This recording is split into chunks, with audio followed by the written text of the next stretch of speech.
Listo. Bueno, Padre, esta noche te damos gracias, Señor, por tu amor, por tu cuidado, por tu fidelidad, porque tú estás en medio nuestro, porque no hay nadie como tú, Señor, porque grandes y maravillosas son tus obras. Cada día, Señor, podemos ver tu amor, tu compasión, tu cuidado, Señor, y que tú estás allí con cada uno de nosotros, Padre. En esta hora, Señor, te pedimos que seas tú, Señor, edificándonos, hablándonos, ayudándonos, Señor, llevándonos cada día a conocerte más y más, a caminar más y más contigo, Señor, a vivir en esa santidad que tú quieres de cada uno de nosotros, Padre. Quedamos en tus manos nuestras cargas, nuestras luchas, están hoy delante de ti, Señor, nuestras angustias, nuestras preocupaciones.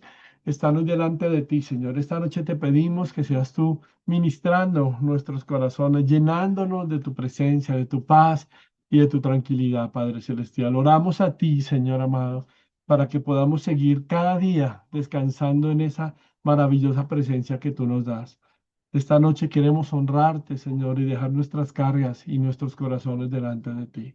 Quedamos en tus manos, Señor, y presentamos este tiempo y pedimos que sigas hablando a nuestros corazones, que sigas edificándonos en tu palabra, Señor, que todo esto lo hacemos es para crecer más y más en lo que es tu santa y bendita palabra, Señor, y que ella nos llene de tu Espíritu Santo cada día, Señor amado, y podamos seguir nosotros caminando realmente en lo que es la guerra espiritual, realmente en el desafío de fe de caminar como creyentes, de tener vidas santas, morales, éticas delante de ti.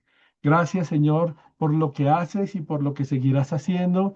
Y quedamos en tus manos en esta noche, Señor, en Cristo Jesús. Amén y amén. Amén para todos. Dios los bendiga, como les decía. Ya arrancamos, hoy terminamos este hermoso tiempo y seguimos con un nuevo tema la próxima semana. Eh, bueno, recuerden que cualquier duda que tenga, usted puede con toda libertad preguntarme, ¿sí? A veces me preguntan y está bien que me pregunten entre semana o después que se ha acabado la charla, está perfecto. Pero si tiene dudas, no se quede con las dudas, pregúntelas, ¿sí? No tenemos todas las respuestas y tampoco queremos abordarlas, simplemente acercarnos a la escritura y desde lo que la Biblia nos enseña, poder hablar qué es lo que la Biblia quiere para nosotros y cuál es ese mensaje que la escritura tiene. Así que cualquier duda, por favor, usted me dice, me comenta. La idea no es estamos atacando a nadie, ni ninguna iglesia, ni ninguna, pero sí estamos yendo a posturas bíblicas centradas en la escritura, donde la Biblia nos da la respuesta. Desafortunadamente, frente a este tema hay muchas posturas de hombres que surgen de la experiencia personal, pero no que no tienen un respaldo bíblico o de la iglesia primitiva, ni siquiera un recorrido histórico. Entonces, por eso buscamos es ir a la escritura, a la fuente que es la palabra del Señor. Cuénteme si ve en pantalla, por favor. Sí, Sí, señor. Listo. Ok. Vamos a estar leyendo la Biblia para que usted me ayude a leerla también, como hemos venido haciendo. Ya estamos finalizando, ya entramos nosotros a mirar lo que es en los fundamentos para la guerra espiritual. Nosotros estamos hablando de que hay muchos modelos para la guerra espiritual y hay muchos modelos que se empiezan a aplicar para lo que es la guerra espiritual. Perdón un segundito, se me salió, la vuelvo a presentar. No sé qué pasó, me sacó. Bueno, espero me presento nuevamente. Presentar aquí, aquí. Listo. Estamos hablando de que hay muchos modelos, ¿sí? Acerca y que se basan en la expulsión y otro tipo de cosas, pero que la base de la guerra espiritual desde la escritura está en Efesios 6, que es el texto que estamos estudiando. Histemi, estar firmes. Y hablábamos que estar firmes, ¿cierto? Es porque el enemigo busca desalentarnos, pero que por eso la armadura de Dios, ¿sí? Está llena de virtudes de carácter, de verdades doctrinales y no solamente objetos mágicos, sino que nos habla a un desafío. Y hablamos, para que lo tenga presente, de que el apóstol Pablo por el Espíritu Santo nos invita a ceñirnos, vestir, calzar y tomar. Estos verbos nos llevan a tener una acción, no de confrontación, porque mire que estuvimos estudiando Santiago Primero a los Corintios y Efesios, y en ningún lado el texto nos invita a confrontar a Satanás, sino a resistir a Satanás y someternos a Dios. Dijimos que el desafío del apóstol Pablo era ser fuertes en tres áreas, ¿sí? En carácter, que era lo primero que vinimos estudiando y fue lo que estuvimos mirando hace 8 días. Hablamos entonces de carácter, protección y conocimiento bíblico. Ya estudiamos nuestro aspecto de ser fuertes en carácter, ¿sí? Y qué implicaba cada uno de estos aspectos, cuál era la base, la protección y todo lo que nos desafiaba ser fuertes, la importancia de la verdad, de la integridad y todo este tema. La coraza hablaba de la rectitud moral y de guardar el corazón, de Kaiosune, que es la expresión que estamos viendo ahí. También la estuvimos hablando un poquito y estuvimos aprendiendo un poco de ella. También estuvimos hablando del calzado y que el texto no habla de evangelizar, sino que apresto estuvimos mirando que es una preparación y que apresto no hablaba de la predicación del evangelio, sino que el apresto hablaba de estar firme en ser consecuente, coherente con el evangelio de Cristo, que yo no puedo decir que soy cristiano y no vivir como tal. Eso era lo que nos estaba invitando el texto bíblico y creo que ahí fue donde quedamos. ¿Listo? Vamos a empezar a mirar entonces ser fuertes en protección. Ya miramos el carácter, ¿sí? Ya miramos lo que la Biblia habla de estos temas. Ahora miremos un poquito qué es esto de ser fuertes frente a la protección. ¿De qué manera nos aborda la Escritura o qué es lo que el apóstol Pablo, acuérdense que es dirigido por el Espíritu Santo, nos va a hablar? Abra la Biblia, ojalá en Efesios 6, 16, 17 y vamos a estudiar estos dos versículos y terminamos con eh, la espada del Espíritu. Efesios 6, 16. ¿Quién lo tiene para que me lo lea? 10, 6, 16, 17, por favor. Yo, pastor, buenas noches. Buenas noches, mi hermano Luisito. ¿Qué dice, por favor? Yo tengo otra versión, dice, pero todo tomen el escudo de la fe para detener las flechas encendidas del maligno. Utilicen la salvación como casco de protección. Tomen la espada del Espíritu, que es la palabra de Dios. Amén. Muchas gracias, mi hermano Luisito. Y buenas noches. Qué bonito pasaje, porque ahora llegamos, hermano Luis Andreita y todos los que estamos presentes, llegamos a la armadura que es por tomar. ¿Por qué por tomar? Hablamos de ceñir, vestir, calzar. ¿Se acuerda que vimos que es importante esos verbos? Yo me ceñí, que estar listo, preparado con la verdad. Yo me vestí, yo me calcé. Pero ahora dice tome, tome. Y es tomar el escudo. Estos aspectos, este tan importante como en la armadura del Señor, son fundamentales. ¿Por qué? Porque son los que nos van a ayudar a nosotros en la guerra espiritual, en esos momentos que son críticos, que son demandantes, que son confrontantes. ¿Y por qué o en qué aspecto? Porque la guerra espiritual ya definimos que es ética, que es moral, que es mental. Entonces, cuando llegan esos momentos de depresión, de desánimo, como que usted siente una nube negra que no lo deja avanzar, ¿sí? Cuando una cosa puede ser insignificante, relativamente pequeña, pero pum, estalla en proporción. Acuérdense que estuvimos mirando que no son demonios, sino son obras de la carne, la ira, el mal genio, hablando en cuanto al carácter, ¿no? El dominio propio frente al adulterio, la fornicación, frente a todo esto. Esas cositas que nos sacan de proporción, eso es ahí donde se ejecuta la batalla espiritual, es lo que hemos venido estudiando. Aun cuando hay oposición en contra de algo que Dios quiere que hagamos, cuando estudiamos Daniel, cómo era la oposición a avanzar frente al testimonio del reino. Entonces, o a veces llegan al corazón sentimientos de pánico, de impotencia. Todas estas enfermedades que hay de ansiedad y todo esto que surge, ¿sí? Ahí es cuando necesitamos el escudo de la fe. En esos momentos críticos, tomamos el escudo de la fe, tomamos el yelmo de la salvación y tomamos la espada del Espíritu. Y empecemos mirando el escudo de la fe. Y dice, es importante que dice, con que podemos apagar los dardos de fuego del maligno. Acordémonos que Pablo está preso, ¿cierto?, en Roma. ¿Y qué está viendo Pablo? Un soldado romano. Por eso Pablo está haciendo una metáfora, una comparación de la armadura romana con la armadura del Espíritu. ¿Cuál es el escudo? El escudo era un escudo largo, ovalado, ¿sí? No sé si ahí la imagen lo tenía. Ah, bueno, ahí vemos en la imagen, el escudo no era totalmente recto, era un poquito ovalado y protegía el cuerpo. El escudo medía 1,25 m. de alto por 75 centímetros de ancho. Sí, acuérdese que le digo que era un poquito ovalado, oblonga, decía algún autor, y estaba recubierto de cuero. Haga de cuenta una hoja de la puerta, una hoja de puerta. Y protegía, ¿contra qué? Contra esos dardos, perdón, no me queda el micrófono abierto. Listo. Y protegía, ¿qué hacía eso? Protegía contra los dardos. ¿Qué hacían los enemigos? Cogían los dardos, las flechas, las sumergían en brea, ¿sí? O material similar inflamado, los encendían y los disparaban. ¿Qué pasaba? En las guerras antiguas, estos dardos eran lanzados que, en gran manera, eso mandaban cientos de flechas. Antes de un ataque mandaban los dardos.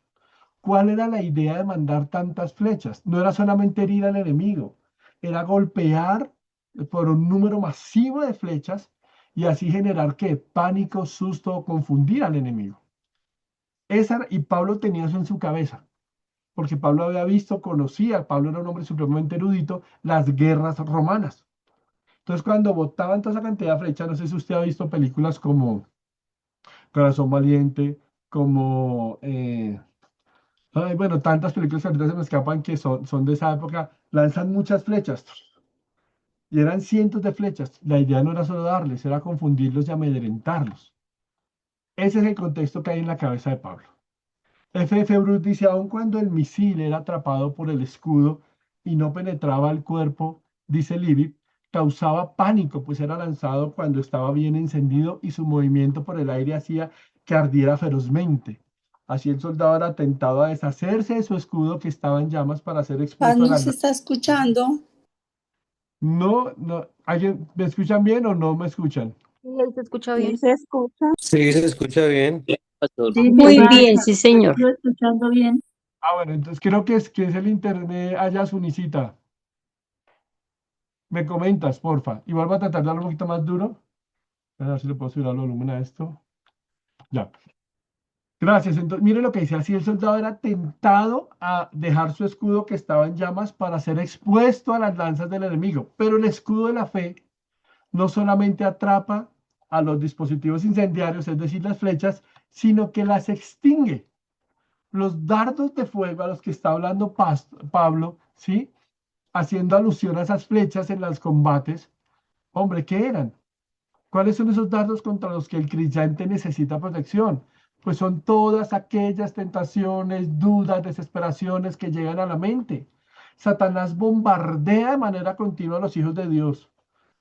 Pecados, situaciones de inmoralidad, odio, envidia, enojo, codicia, orgullo, todos esos son los dardos, desesperanza, desconfianza, todos esos pensamientos, sentimientos, ¿sí? Miedos, mentiras, todo eso es lo que Satanás lanza. Por eso es que Pablo tenía la imagen del ataque romano. Entonces son cientos, cientos de pensamientos a diario que llegan. Eso es la batalla espiritual. Satanás no se le va a aparecer a usted con cachos y cola porque pues lo hace consagrarse más. ¿Sí? El super espiritual no es el que echa fuera demonios. Para Pablo y en la escritura hay una batalla diaria, moral, ética, intelectual, de argumentos. Y todo eso que llega a la mente, todos los días usted está siendo bombardeado, bombardeado, bombardeado. Ahí es donde necesita el escudo de la fe. ¿Por qué? Y me gusta mucho lo que nos va a decir un autor. Perdóneme, no lo tengo aquí. La fe cristiana es poderosa y efectiva porque el objeto de esa fe es Jesucristo. ¿Qué es fe? Tenemos un concepto equívoco de fe hoy en día, porque pensamos que la fe, ¿cierto? Es como un poder de atracción. Muchos creen que la fe es como un poder de atracción, ¿cierto? Yo me concentro para tener fe, yo tengo fe positiva y eso es muy de nueva era. Ese concepto de fe moderno es un concepto nuevarista, es un concepto que surge de una enseñanza llamada ciencia cristiana. Porque es que la fe en la Biblia no es una fe que atrae las cosas, no es el poder de la atracción. Eso no es la fe bíblica. La fe bíblica es entender, sí, que la palabra fe, piscis, lo que me habla es de confianza, una confianza totalmente asegurada. ¿En qué? En el carácter de Dios. ¿Por qué? Porque Jesucristo no solo es poderoso, sino que es confiable. Por eso es que la fe cristiana no falla, porque aquel en quien se deposita la fe nunca nos falla. Por eso es que cuando vienen los pensamientos o los dardos, ¿dónde debe estar puesta mi fe? No en las circunstancias, sino en que está por encima de eso, es lo que dice Pablo. Mi fe está puesta y en la confianza de Dios que no falla. El ser humano puede fallar, pero Dios no falla. Por eso es que fe realmente viene de la raíz que traduce confiabilidad o confiable. Eso es la fe. Dios es una persona confiable y eso deposita para que le sientan bien saber el carácter de Dios. Es una persona que no va a fallar, es un ser que no va a fallar. Por eso es que es tan importante el escudo de la fe, porque cuando vienen cientos de dardos y de flechas a mi mente, yo me refugio en el escudo. ¿Y el escudo es qué? El carácter de Dios que no falla. Dios es qué? Omnisciente, omnipresente, omnipotente, inmutable, amoroso, confiable.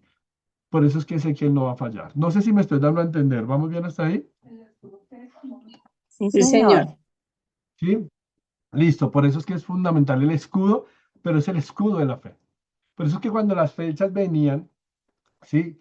Y se apagaban en ese material, el soldado no salía corriendo. Cuando usted tenga muchos pensamientos, dudas, viene un dictamen médico y no sabe qué hacer, de pronto estás malo el dictamen médico y ya tiene miedo a qué vendrá, tiene una situación en su trabajo, están reuniendo personal, reduciendo personal, vienen muchas situaciones, eso es batalla espiritual. Esa es la batalla espiritual, donde usted empieza a pensar qué va a pasar con mi vida, qué va a pasar en mi futuro, qué va a pasar con mi familia, qué va a pasar con lo... Todo eso empieza a bombardear su mente. Pero es cuando usted tiene que tomar el escudo de la fe y decir, mi confianza está puesta en aquel que no falla, que es Jesucristo. La fe cristiana es poderosa y es efectiva porque el objeto de esa fe se llama Jesús. ¿Listos? Para que lo tengamos muy presente. ¿Cuál es lo otro que tenemos que tomar? El yelmo y la espada del Espíritu. ¿Cuál era el yelmo del soldado romano? Que es la próxima pieza de la armadura que aparece en la lista que Pablo nos está mostrando. Normalmente, si usted ha visto las películas de época, ¿sí? Era un casco muy duro. Algunos dicen que era de bronce, otros dicen que era de hierro, pero por dentro tenía un material que se llamaba fieltro. Y ese fieltro hacía que fuera liviano, aunque era pesado, no maltrataba la cabeza. Entonces, ¿qué era lo que pasaba? Eh, dime, Eriquita, una pregunta me dicen por acá, coméntame. Perdón, pastor, es decir, que la batalla espiritual pasa en la mente, ahí es donde se libra. No, ahí es donde casi siempre se va a desarrollar, en la mente y en el corazón, porque la mente y el corazón es lo que va a definir mis acciones. Yo pierdo la batalla cuando estoy en y perdón la redundancia, tengo una batalla contra una tentación, un hombre o una mujer que no son mi esposo o mi esposa. Y estoy diciendo, acuérdese siempre de Santiago, seducido y atraído, la carnada, la tentación, la trampa. Cuando cedo a eso, entonces, ¿qué pasa? Estoy en la batalla y perdí la batalla. Lo mismo pasa en la mente. Hay un dictamen médico, pienso lo peor, el dictamen sale negativo, me deprimo, no quiero saber de nadie, me encierro en mí mismo, entro en crisis, empiezo a renegar de Dios y de la vida, he perdido la batalla, porque aquí empieza. Empiezo con un trabajo, tengo temor, no sirvo para esto, no lo alcanzo, empecé una carrera, me quedo grande, no sirvo para esto. Todo empieza ahí. Por eso es que la batalla espiritual se desata en la mente y en el corazón y termina en acciones. Hay gente, y es un tema muy sensible, espero no tocar sensibilidad frente a eso, pero hay mucha gente termina de pronto quitándose la vida porque el enemigo puso pensamientos en su cabeza, no supieron manejarlo. Aún creyentes en Estados Unidos y en Brasil era altísima la tasa de suicidio de los pastores, porque se enfrentó a una batalla todos los días, todos los días. Entonces la batalla se libra no contra Satanás físicamente, por eso el Pablo dice, sométanse, ya estudiamos la expresión someterse, resistir, que es pararse firme. ¿Se acuerdan que miramos pararse firme? Entonces la batalla es en la mente, es en el corazón, que es lo que luego va a definir qué voy a hacer y cómo me voy a comportar. No sé si ahí me hice entender, Eriquita. Sí, señor, gracias. Listo. Cualquier pregunta, aún que usted diga, me parece, no me parece, estoy de acuerdo, no estoy de acuerdo, lo hablamos, que esa es la idea. Retomo, gracias, Eriquita. Entonces, los estudiosos dicen que era tan fuerte el hacha, el yelmo, perdón, el yelmo de la salvación, el casco, que solo un hacha o un martillo, cuando hablan de martillos eran los vikingos, cuando se enfrentaban a los nórdicos hacia Alemania, ¿sí? Bueno, lo que hoy en día es Alemania. Pero solo un hacha o un martillo podía partir un yelmo. Había yelmos que traían como una protección frontal. ¿Cuál es el hecho de todo esto? De que es interesantísimo de que Pablo relacione el yelmo con la salvación. ¿Qué indica eso? Digamos, con lo que hemos venido hablando cuando dice póngase en el yelmo de la salvación, ¿dónde cree que está atacando Satanás? ¿Hacia dónde están dirigidos? ¿Hacia qué? ¿Sí? La mente, los ¿Sí? pensamientos. ¿Qué tipo de pensamientos? Mire, mire, Pues yelmo, salvación. ¿Qué tipo de pensamientos? precisamente roban la fe y la confianza en la obra que Cristo hizo en la cruz por nosotros. Exacto. Entonces, ¿Cómo llevan podemos? pues nos llevan a sentirnos derrotados, a sentir por decir, hablando de la salvación, pues la obra de Cristo está completa para aquel que cree, ¿no? O sea, Ujú. nosotros ya recibimos la salvación, somos salvos, entonces el enemigo todo el tiempo está atacándonos y diciendo, ah, tú pecaste, ya no eres salvo, has perdido tu salvación, ¿sí? Es como un ataque frontal Contame. a lo Gracias. a lo que ya hemos tenido por seguro, a lo que Y tenemos mira, por seguro en Cristo. gracias, Estercita, porque es eso, dirigidos a mi seguridad como creyente, a la certidumbre que tengo en Cristo. O sea, usted y yo como creyentes no podemos dudar de nuestra salvación. Hay gente que todavía no tiene la convicción de que si es salva o no. Satanás está buscando dirigir y generar en nosotros inseguridades, incertidumbres como creyentes. Yo tengo que tener claro que soy hijo de Dios y tengo que tener claro que es ser hijo de Dios. ¿Sí? ¿Qué es lo que pasa? Claro, que hay a veces una mala enseñanza donde nos abordan con mentalidades de que un hijo de Dios no puede pasar ciertas situaciones. Entonces hay gente con la que me he encontrado que me ha dicho, pastor, yo creo que debo tener algún pecado o Dios no me escucha o de pronto no soy realmente creyente porque estoy pasando una enfermedad, estoy pasando una crisis, tengo un problema gravísimo y no es por su pecado, es simplemente porque hace parte de un mundo natural. Y en la Biblia los hijos de Dios también sufren, también tienen derrotas, también mueren de manera trágica. Entonces yo tener claro que mi salvación no depende, ¿cierto?, de lo que el enemigo quiera hacerme creer, sino de quién soy en Cristo. Charles Hope escribió, lo que adorna y protege al cristiano, lo que lo capacita a mantener su cabeza en alto, con confianza y gozo, es el hecho de que es salvo. Y podemos agregar de que sabe que su salvación será finalmente perfecta. Porque hay algo cuando uno estudia teología sistemática, hay algo, algunas vez hablamos aquí de teología sistemática, en la teología sistemática hay algo que se llama la soteriología. La soteriología es la obra de la salvación. Soteriología es diferente a cristología, que es la vida de Cristo. Soteriología es la salvación. Usted y yo como creyentes en la soteriología, que todo cristiano debe conocer esta doctrina, soteriología viene de la palabra griega soter, salvo, por eso soteriología. Y de ahí usted en la soteriología o en la doctrina, en la enseñanza de la salvación, ¿qué me da seguridad de salvación? Número uno, que he sido regenerado. Número dos, que he sido justificado. Número tres, que he sido santificado. Y número cuatro, que voy a ser glorificado. Es decir, yo aquí estoy viviendo justificado, he sido regenerado, he sido santificado, ¿sí? Y vivo cada día para esa santidad y seré glorificado. La obra de Cristo se perfecciona cada día, pero llegará un día donde está la cúspide, donde me encontraré con Él. Entre tanto, aquí voy a luchar con cosas. Y de pronto usted que está reunido en esta charla ha fallado y ha cometido errores, pero eso no le hace decir que no es creyente siempre y cuando en usted haya un genuino arrepentimiento, metanoia, acordémonos lo que dijimos, el arrepentimiento.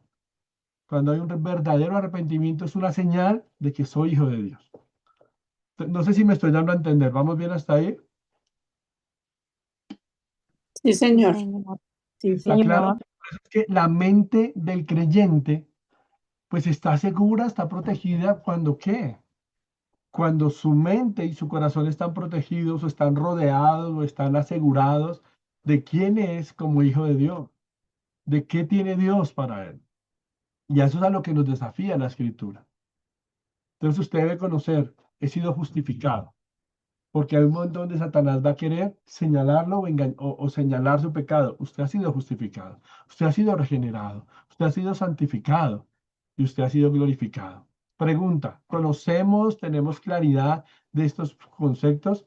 Regeneración, justificación, santificación, glorificación. ¿Alguien nunca los había escuchado? ¿Alguien no los tiene claro o todos los tenemos claro? Bien, Yo no, pastor, no los tengo claro todos. ok, listo. Listo, ahorita. ¿Alguien más no los ha escuchado? ¿Los tiene claros? Yo también, yo sí los he escuchado, pero sería bueno como reforzar los conceptos nuevamente. Ok, listo. Yo no los había escuchado. Ok, ok, ok, ok. Eh, Tampoco. ok, ¿les parece, no para el próximo, porque el próximo ya está definido el tema, sino para un próximo estudio, ¿les parece si profundizamos en esos? Porque eso me da mi seguridad en mi salvación. La justificación me da seguridad en mi salvación, que fue lo que abrió los ojos de Lutero. La justificación por la fe. La regeneración, la santificación y la glorificación. Entonces, si les parece, en un próximo estudio los definimos. ¿Está bien? ¿De acuerdo todos? Manitos arriba, si De no, acuerdo. Sí, Amén, señor. pastor. Sí. listo. Para hacerlo en un próximo estudio lo definimos. Entonces, entonces después vamos a mirar y a ver. Eso, listo. Pastor, Entonces, disculpe, dime, Mao. disculpe, buenas noches. Te hablaste de la justificación, la regeneración, la santificación y la... Glorificación. Ok, gracias. Listo, dale. Esos son conceptos que se estudian cuando uno estudia soteriología. Ahora, no quiere decir que si usted no estudia soteriología no los puede conocer. También, porque en toda iglesia se van a enseñar. Lo que pasa es que cuando se enseñan desde la teología sistemática, obviamente se va a profundizar un poquito más, que es lo que quiero que hagamos después acá. Todo creyente, para que tenga claridad de su salvación, necesita conocer la regeneración, la justificación, la santificación y la glorificación. Cuando hablamos de santificación, hablaremos de santificación inicial y progresiva, ¿cierto? Justificación, bueno, ese tema es hermoso, es una cosa maravillosa, pero entonces después lo vamos a ir abordando. Y el yermo de la salvación por eso es tan importante, porque me va a permitir tener claridad de mi posición como creyente. Y eso me va a permitir que en momentos, esas guerras espirituales, momentos de crisis, muchas veces va a pasar como pasó con Job. ¿Dónde está tu Dios? ¿Realmente eres creyente? Si eres bueno, ¿por qué te pasa todo esto mal? Y no creas, yo he escuchado personas que me han dicho, pastor, pero ¿por qué me pasa eso? Pero si soy hijo de Dios, ¿por qué sucede eso? Pero realmente, no, tú eres creyente. Lo que pasa es que usted y yo debemos tener algo claro, amados. El que yo sea un cristiano no me exime de un mundo pecador y una naturaleza pecaminosa, de un mundo que está caído. Entonces, todo eso es para tenerlo nosotros en claridad. Sigamos mirando. Entonces, yo no sé qué hora es, 8:02. Uy. Y sean fuertes en conocimiento bíblico. Esto es, creo que de lo más importante que debemos tener, no porque el otro no sea, sino porque esto es fundamental. ¿Qué es ese conocimiento bíblico? La espada del Espíritu, que Pablo dice es la palabra de Dios. ¿Sí? Y hay algo aquí que es fundamental, y es que la espada del Espíritu no va a poder ser manejada si no sé cómo usarla. Por eso es que en la guerra espiritual el cristiano cae bajo los ataques de Satanás o bajo las artimañas del diablo porque no conoce lo que la Biblia dice acerca de Satanás o acerca de Dios. Entonces, si nosotros como creyentes no le damos tiempo a la Biblia, a estudiarla, a conocerla, con el amor del mundo, le digo, no seremos cristianos victoriosos. ¿Sí? Porque es que la victoria no es por confesarla. Ya hemos hablado aquí que eso es un estilo de vida. La Biblia no es un amuleto contra Satanás que por citarla nos va a librar del poder del diablo. porque caemos mire, en estos días veía una noticia de San Gregorio y citan la Biblia para San Gregorio. Hace 8 días, el domingo pasado, estábamos aquí con el profe Felipe y salimos allá a la tienda. Compramos algo y el señor de la tienda nos dio un volante, nos dijo, miren, si quieren acercarse a Dios, Iglesia, la Iluminación, no sé qué, Gnostica, un nombre supremamente místico y citaba Biblia y todo. O sea, entonces la Biblia no es un amuleto solo por citarla. No, eso es lo que tenemos que tener claro, ¿sí? La Biblia o las enseñanzas es que la victoria consiste en que la Biblia controla absoluta y plenamente la vida del cristiano y que éste se conduzca con obediencia, sujeción y lealtad a la Escritura. De nada sirve en la batalla espiritual recitarla si su vida no la vive. Entonces usted tiene un pensamiento, ¿sí? De pronto llega una tentación y usted dice, escrito está, apártate de mí, Satanás, porque al Señor servirás y solo al obedecerás. Usted cita la Biblia, pero acepta la salida de la persona que no tiene que hacer. De nada le sirve. Necesitamos es vivir en integridad en relación a la escritura. El pastor escocés Thomas Gitter dice, la Biblia es un arsenal de armas divinas, un laboratorio de medicinas infalibles, una mina de riquezas inextinguibles, es un mapa de carreteras para todos los caminos, una carta de navegación para todos los mares, una cura para todas las enfermedades y un bálsamo para todas las heridas. Si alguien pudiese arrebatarnos la Biblia, haría que nuestro cielo perdiera su sol. Mire qué hermoso esto. Entonces, la guerra espiritual en el Nuevo Testamento no se presenta como una serie de rituales para atar, para reprender, sino una resistencia firme. Y una resistencia firme basada en que en la obra que ha sido terminada en la cruz. ¿Sí? No más. En la obra que ha sido terminada en la cruz. Eso es la guerra espiritual. Dejamos claro, hermanos, que no tenemos lucha contra sangre y carne. ¿Por qué? Porque es algo moral y ético. Pablo, en el contexto que ese hecho lo explicaba, reconocía, estaban hablando de la diosa Diana. Ella seguía todo lo que eran las casas del zodiaco, esos eran los agentes espirituales que ella veía. Entonces, este pasaje se centra es, manténgase firme. La guerra espiritual no es para que usted y yo ganemos un terreno, es para mantener el terreno que Cristo ya nos dio, a la que Cristo nos desafió. El doctor Clinton dice lo siguiente y me encanta. Experto en el trasfondo de Éfeso, argumenta que la guerra espiritual es, ante todo, una cuestión de fidelidad y discernimiento, no de técnicas de exorcismo. La lucha es contra un sistema cósmico que intenta alejar al creyente de su identidad en Cristo. Nos quiere robar la paz, la tranquilidad que solo Dios nos puede dar. Perdón que quiero cerrar con esto y nos sacaron, que solo Dios nos puede brindar. Así que de eso, espérenme que me saco. De eso es lo que se trata. Y quiero cerrar ya con unas conclusiones finales para que oremos. Permítame, le presento. Acá está.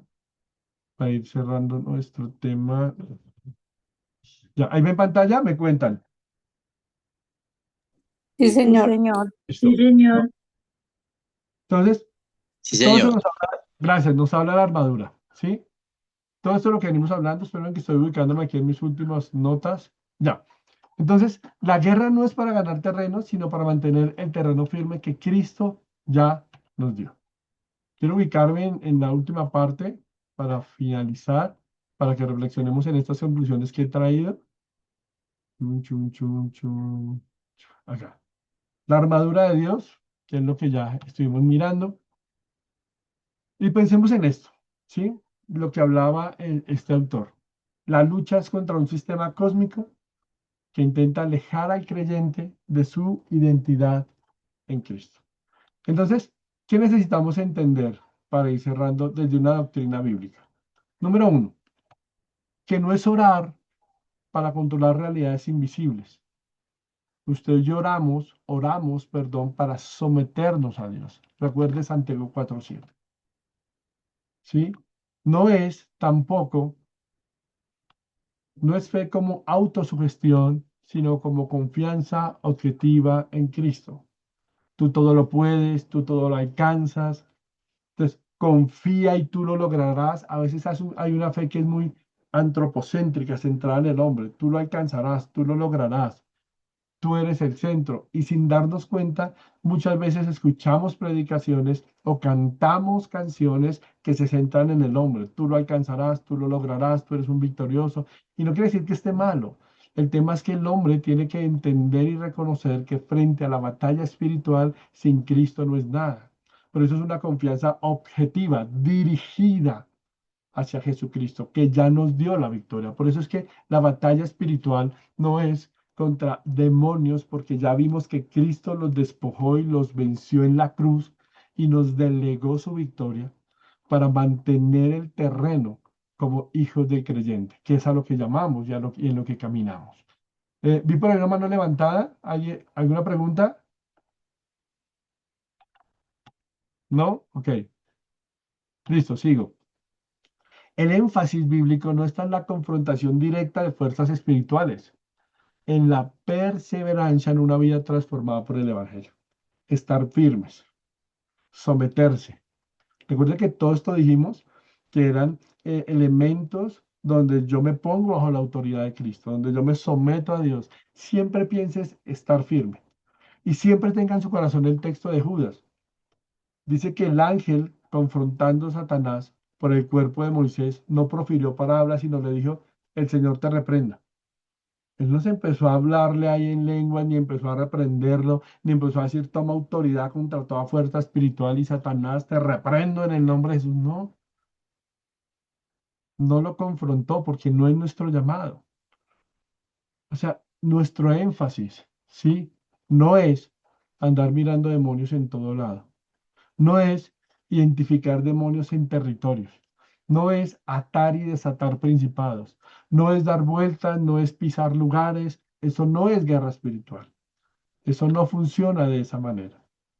Por eso que como conclusión final o conclusiones finales, debemos entender, número uno, que todo esto surge de una mala lectura de textos apocalípticos. Número dos, todas estas enseñanzas que no son bíblicas carecen de mandato apostólico explícito, es decir, nunca los apóstoles lo replicaron ni lo hicieron.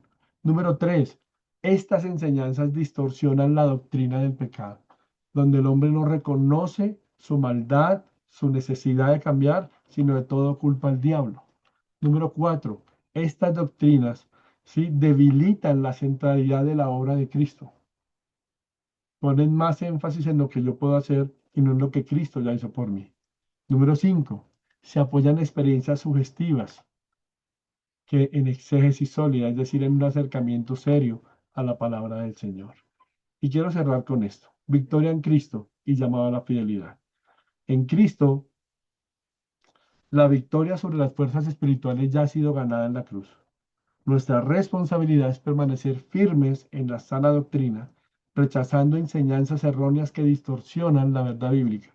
Somos llamados a vivir en santidad, dependiendo completamente de Dios y su palabra, confiando en que Él ya ha triunfado sobre todo principado y sobre toda potestad. Gracias por su atención. Dios los bendiga en esta noche. ¿Listo? Preguntas hasta acá. Ahorita te paso las diapositivas. Preguntas hasta acá. ¿Todo claro? ¿O cómo vamos? Haz Sí, una buena guerra espiritual, ¿cómo se iniciaría? una buena guerra espiritual. A ver si entiendo la pregunta, Luchito. Es decir, Por decir Con algo, oración, ¿no? tengo yo como un conflicto espiritual de, pues ujú, yo aprendí ya que estaba yo orando erróneamente contra demonios o espíritus que no van, sino es como más fe en Cristo, sino que digamos, ¿cómo inicio yo mm, esa defensa? Puede ser, ok, parce. mira, fundamental, Luchito y todos los que estamos acá, que es lo primordial. Una buena o siempre una batalla espiritual va a depender de mi relación y mi comunión con Dios. Fundamental, la palabra del Señor. Eso es claro, porque de lo que yo me alimento es de lo que va a estar llena mi mente. Lo que mente mi corazón es lo que va a estar llena mi mente. No le estoy diciendo que no haga nada, no haga otra cosa, pero sí es fundamental tener una disciplina de oración, una disciplina de lectura de la palabra, una disciplina de libros que me ayuden a crecer en mi fe. Entonces, eso porque la batalla espiritual es continua, diaria. ¿No? Y voy a tomar un ejemplo. Y perdón, Luchito, me cuenta si estoy bien o mal en esto. Yo soy conductor, por eso te entiendo. Tú trabajas manejando. ¿Cómo es batalla espiritual? Cuando uno va en el carro de afán o ni siquiera afán. A mí me pasó el viernes que estábamos viajando y salimos y yo salí por la 13 y salió un motociclista y pasó. Yo iba lo más arrollado posible, él pasó pito, pito, iba como de afán y sacó y pum, le pegó un puño al carro. Yo no tengo ni idea por qué. Yo cómo puedo reaccionar. Yo puedo acelerar el carro y hablar con él y echar y bendecirlo y qué le pasó. O eso es batalla espiritual. Eso es lo que hay en mi corazón. Tiene que empezar a fluir. Es empezar a reaccionar. Entonces la batalla espiritual va a ser en todo tiempo. ¿Cómo voy a librar mis batallas? Dependiendo la batalla. Puede ser una batalla sexual, puede ser de carácter, puede ser de mente, de confusión, de desánimo. Todo eso dependiéndola, así tengo que librarla con la escritura, con oración, con ayuno, con acompañamiento de personas que me ayuden y sean referentes espirituales. No sé si me hago entender ahí, Luchito. Ese fue el mejor ejemplo, sí, la verdad es como con carácter. Porque para algunos, digamos, por ejemplo, para algunos la batalla va a ser con su carne. Y voy a poner un ejemplo. Digamos, para algunos de nosotros va a ser el carácter explosivo o, en fin, para otros va a ser, no sé si usted ha escuchado hombres y mujeres que dicen, tengo un palo para las viejas, tengo un palo para los manes. Entonces cesa su batalla y tienen que pararse firmes y estar ahí. Pero eso cómo lo van a hacer? Con el escudo, con el yelmo, guardando, digamos en el caso de lo sexual, guardando sus órganos, su corazón, lo que es su carne. Perman dice que la carne es el canal Perman es un teólogo, es el canal por el que se mueve el pecado, mis sensaciones, mis emociones, todo eso dominarlo en oración y con la escritura. O sea, todo eso hace parte de lo que es la batalla espiritual. Dime, Estercita. Ay, paz. Bueno, no me vayas a excomulgar, por favor, por lo que voy a comentar. Pero hace como unos 3 años, pues yo hacía ayuno y guerra espiritual y todo esto, y en una oportunidad que, bueno, pues tengo mi hija, ¿no? Que vive en el exterior, y ella viajó aquí a Colombia, y pues era una actitud terrible, o sea, una cosa espantosa, porque pues ella decía en esa época que no era creyente en el Señor, que ella era atea, y bueno, una cantidad de cosas, y filosofías muy diferentes pues a las mías, entonces pues ahí estábamos como entre el agua y el aceite, ¿no? Que se repelen. Entonces yo recuerdo que pues hicimos un viaje y bueno, fue no muy agradable, pero pues igualmente estábamos en familia, pero en una madrugada yo escuché una voz que me dijo audiblemente, me dijo, reprende espíritu de Jezabel. Y yo me desperté y escuché por segunda vez la misma voz que me dijo lo mismo, reprende espíritu de Jezabel. Entonces, pues yo sencillamente, pues con voz muy baja, yo dije, bueno, pues en el nombre de Jesús, yo reprendo todo espíritu de Jezabel, todo lo que sea que se esté moviendo en la vida de mi hija o en este lugar. En Cristo Jesús yo estoy cubierta. Bueno, no sé qué más habré dicho, pero igualmente eso fue lo que tengo en mi mente que dije. Y volví, me acosté porque fue una oración así muy sencilla, no fue así zapateando o como cosas así que le enseñaban uno antes, no, sino fue algo como muy de autoridad que entendí en ese momento que debía hacer. Y cuando yo me acosté y me levanté, ahí sí el día que ya aclaraba y me encontré con mi hija en el baño, uy, el rostro de ella era completamente diferente, o sea, era como ver nuevamente el rostro de un bebé, ya esa barrera que había entre ella y yo, ese día no estuvo. Pudimos compartir, salimos de compras, dialogamos, fue algo tan diferente, entonces, ¿qué pudo pasar ahí, Paz? O sea, pues o sea, yo sé que los que están sin Cristo, Pasa es pues que, abren muchas puertas. pues mira, lo que pasa es que volvemos a lo que hablamos hace 15 días. Es tu experiencia, es respetable, que si es antibíblica o si es bíblica, yo no diría si es antibíblica o no es bíblica, yo diría más bien si es doctrinal o no doctrinal, no antibíblica, ¿sí? ¿Por qué? Porque en ese momento, hace 3 años, pues tú hiciste lo que aprendiste de donde estabas, o lo que leías, o lo que te habían enseñado frente a lo que era el espíritu de Jezabel. Porque digamos, si tú a mí me dices, reprendiste el espíritu de Jezabel, ¿sí? En la Biblia, Jezabel y en muchas doctrinas, bueno, más bien no en la Biblia, en la mayoría de doctrinas que hablan de espíritu de Jezabel, es un espíritu de promiscuidad. O sea, tú le dices esto a alguien de corte carismático pentecostal y va a asumir espíritu de Jezabel con promiscuidad sexual. Y es una mujer que también en el libro de Apocalipsis, eso lo hablamos cuando hicimos la serie de la iglesia de Apocalipsis, el espíritu de Jezabel era una representación metafórica de una mujer que se oponía al evangelio. Por eso es que eso lo habla allí una de las iglesias. ¿Sí? Hablaban de que era la misma Jezabel porque era la que se opuso al profeta. Entonces, el contexto acá, ¿sí? Es que número uno, es tu experiencia. Si tú me lo dices a mí, yo lo respeto porque es tu experiencia. Y yo te digo, bueno, y si fue el momento, de pronto era eso, era no por el corte que lo toman los carismáticos, sino por el corte que lo toma Apocalipsis, que es una mujer que se opone a todo lo que es Dios. Y por eso en Apocalipsis le dice a la iglesia que pilas con el espíritu de Jezabel, que era una manera de hablar de los que se oponían al Señor y los que estaban tomando control sobre eso. Entonces, podría verse de esa manera, pero es lo mismo, es tu experiencia, es la forma como tú sentiste que Dios te llamaba a hacerlo, y yo no puedo decirte eso no es de Dios, ¿sí? Porque es tu experiencia espiritual.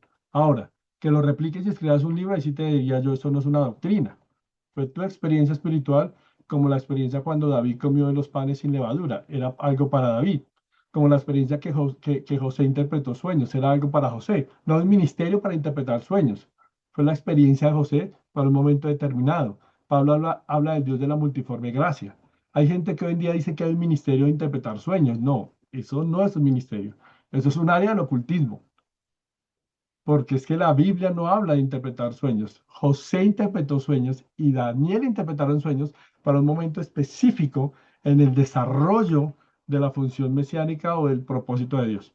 Entonces, fue la experiencia tuya, Estercita, y es una bendición. Es tu experiencia y Dios dio resultado y de pronto en ese momento tu hija estaba oponiéndose a lo que era el Señor y de pronto era una influencia sobre ella, podría ser, pero es tu experiencia. Entonces, por eso yo no la juzgo, la critico, la aplaudo, sino la respeto porque es esa experiencia espiritual. No sé si me hago entender, Estercita. Sí, señor, Eso, perfectamente. listo. Bueno, Estercita, gracias por compartirla. Dime, Ingridcita. Hola, muy buenas noches, mi pastor. ¿Cómo está, iglesia? Hola, Pues yo Ingridcita, tuve buenas una noches. experiencia, gracias. Yo tuve una experiencia muy bonita con mi hija porque a los niños también se les enseña esa parte también de como de la coraza, sí, de la armadura. Sí, Y pues yo a mi niña le he enseñado a eso, que la armadura, la coraza y eso, y ya pues se lo aprendió. Y yo venía también pues en mi motico de traerla del colegio y me pasó pues lo mismo que el pastor, se me atravesó, fue un ciclista, y yo, uy, y dije, uy, y llegué y me dice, mamá, ¿dónde está la coraza de la justicia? ¿Dónde está? Y yo, ay, Dios mío, me está enseñando algo que yo le estaba enseñando, ella me lo está enseñando ahora a mí. Dice, tranquila, mamá. Y entonces es algo bonito que uno pues aprende y que ellos también ven de lo que uno refleja y habla. Y pues eso fue, me pareció muy hermoso. Eso era, quería compartir. gracias, Ingridcita, porque pues todo eso nos alimenta y nos edifica y qué mejor que poder replicar todo esto en nuestros hijos, ¿no? Enseñarles a tener criterio y carácter frente a lo espiritual, cómo me comporto y me desarrollo en mi ética y en mi moral. ¿Mm? No sé si he sido claro, gracias Tercita, gracias Ingridcita. Si hay alguna pregunta antes de orar, ¿no? Me gustaría escuchar a 2 o 3 personas porque ya estamos finalizando este tema. ¿Cómo les pareció todo? ¿Cómo vamos? Porque ya en 8 días arrancamos otro tema. A ver, de a uno, tímidos.